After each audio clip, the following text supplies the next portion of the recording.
Hello, today I'm going to do a review of the Jim Dandy Gretsch flat top guitar, which I recently bought for €150 from an online instrument supplier. I've had it a month now, and my impressions are pretty good so far. I look at a lot of YouTube reviews, so I felt it was only right that I should do one finally of a guitar. I'm no expert, but perhaps my first impressions may give you some ideas before you actually purchase this guitar. Okay, so now let's talk about the guitar. So looking at the guitar, it's a vintage sunburst, tobacco sunburst, and they've gone for that retro pre-war 1920s look, which I think they've done a pretty good job. The guitar looks very nice. And it plays well too. In fact, it played pretty well out of the box, but I have actually set it up myself since, and I'll explain why. Okay, just to get down through the guitar. Looking at the guitar, and I hope you can see it okay, they have these open tuners, which I like, I must say. Some people might think they're a little stiff, but I think they're good because they really hold the string in. I haven't noticed any notes actually dropping, so I'm quite impressed with those. The neck and the body, which is the short scale, 3/4 size, and the neck is 18 frets. It's pretty good to play, although just if, for example, you're looking for a guitar with a small neck, as in a thin neck, because perhaps you're buying it for a daughter or a son, or for your own hands, this neck is the same as a standard dreadnought, so you might want to consider that if that's one of the reasons why you're compelled to buy a smaller guitar. But it is nice to play. Another thing though about the neck, these position spots, when I actually bought the guitar, they were proud of the neck. They weren't flush with the actual neck, if you get me. So I had to take a hammer and actually tap them home properly. It's not a big deal, but it's something to consider, and I had read that in other reviews that people had similar sort of situations with the frets, but that's just something you might need to work on.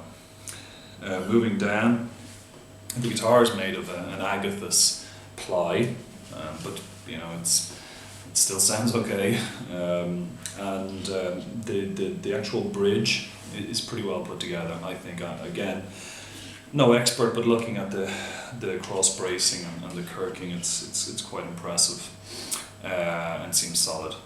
I did actually pare down in the saddle because the action was too high for me, so you may want to do that. And also, if you're interested to play slide, you may want to buy another saddle to actually raise up the action, because I think for this guitar, slide is well suited.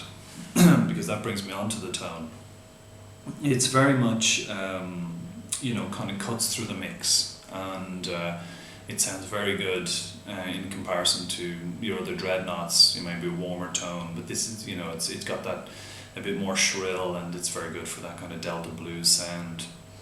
But if you're playing in a band and in a jam, you may want to play with a pick, for example.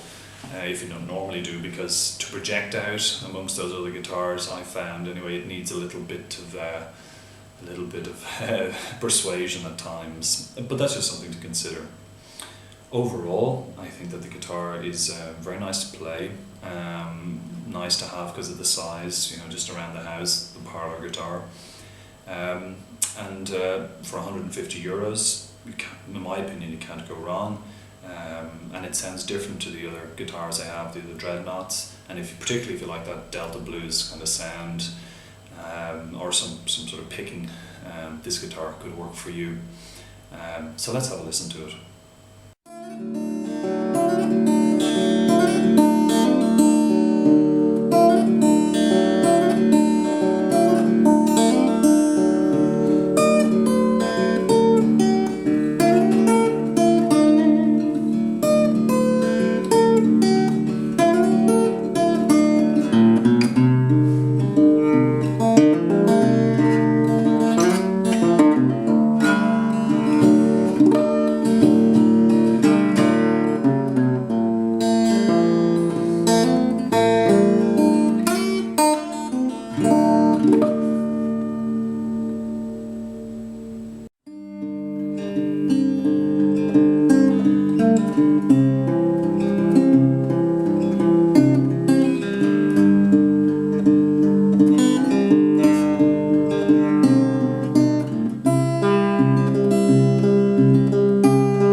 Thank